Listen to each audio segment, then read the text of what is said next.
Good day everyone, another week, another GT3. This week, a much more subdued version, done in GT Silver, not to be confused with Dolomite Silver. Dolomite being slightly more bluish than this particular silver right here. We have opted for the satin platinum finish on the wheels. The standard headlight that comes on the GT3, bright enough, not as bright as the PDS Plus, but again, like we said the other week, that functionality is not available regardless. Same option with the carbon fiber roof as well as the carbon fiber mirrors. Done to emphasize the sporty look. This owner will track this car, therefore he opted for the steel brakes. Now the dimensions of the steel brakes are not that different from the carbon ceramics. Obviously the carbon ceramics have a lot better heat management within them due to the materials used. Less fade on track when doing a lot of heavy braking, but cheaper to replace the steels, and therefore this customer went with the steel brakes. If we come around back, we see another set of steel brakes. Obviously, we see the wing in a far more aggressive position. The customer has asked for us to put that in the most aggressive setting to begin with.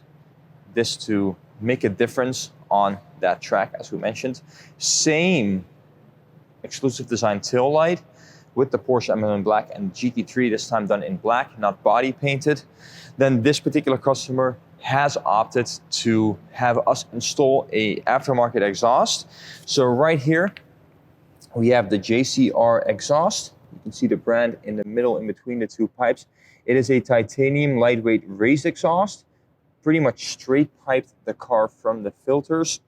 Far louder here with the, I believe those are the megaphone tips, but it sounds amazing when driving the car. It's absolutely phenomenal. Not too drony in the car.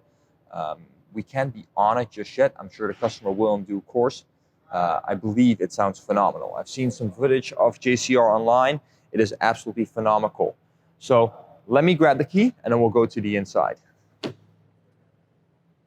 What we see here is the same setup, bucket seats, full leather interior, so we have the dash and leather.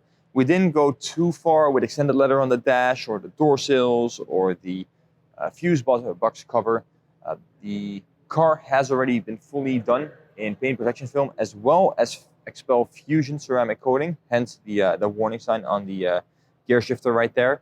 Obviously, this car also being an automatic, unfortunately for us purists, we have the full aluminum pedals, the carbon fiber and gloss, obviously standard on the GT3, full bucket seats, Bose sound system, not too many frills to this car, just the suede steering wheel and that full leather, just to up the interior feel of the cabin a little bit so it doesn't feel like a track rental GT3, and it's a little bit more comfortable to drive home.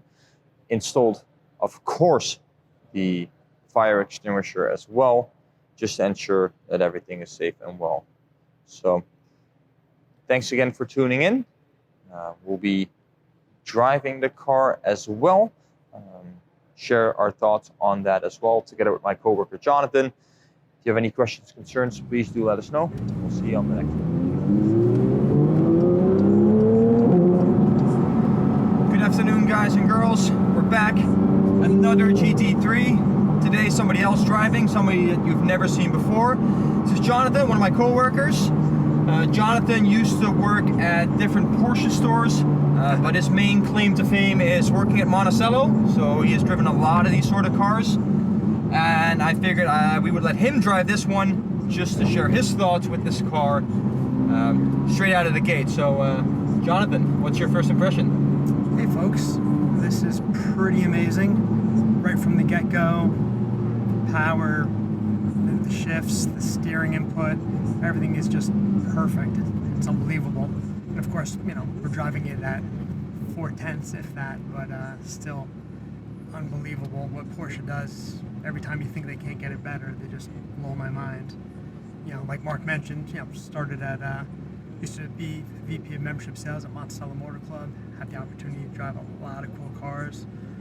The owners were gracious enough to let me drive a GT3 RS for a few years and kind of became my company car and was a little spoiled. But this thing is definitely feels like kind of like just a lot of the reviewers mentioned. It feels a lot more like the outgoing RS than the previous GT3, but yet refined. So have you driven? Really excellent.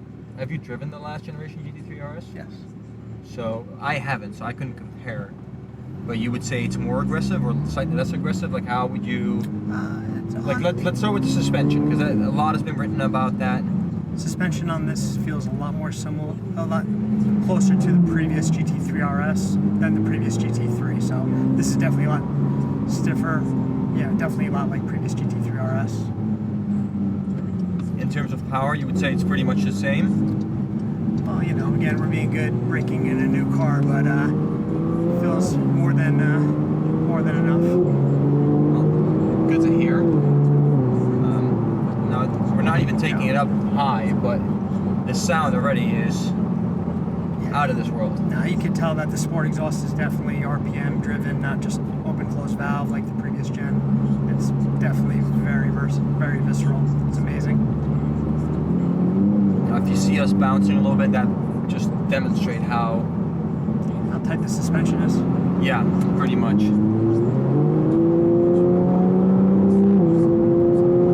Not sure if the microphone will pick it up, otherwise I'll try to amplify it a little bit, but it just sounds so good, and it is so on it.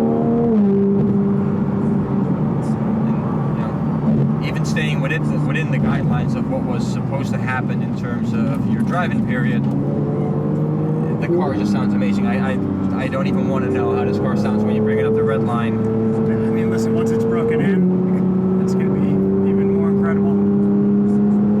The thing is, it takes 1,000 miles to run in the car properly. That's what they said.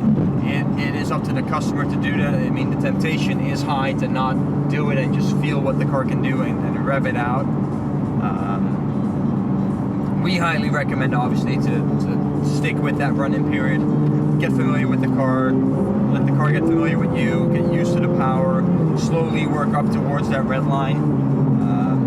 The engine beds in a little bit better, because these are high-performance engines. I mean, I believe the power gain is less than 10 horsepower compared to the last engine that they put in.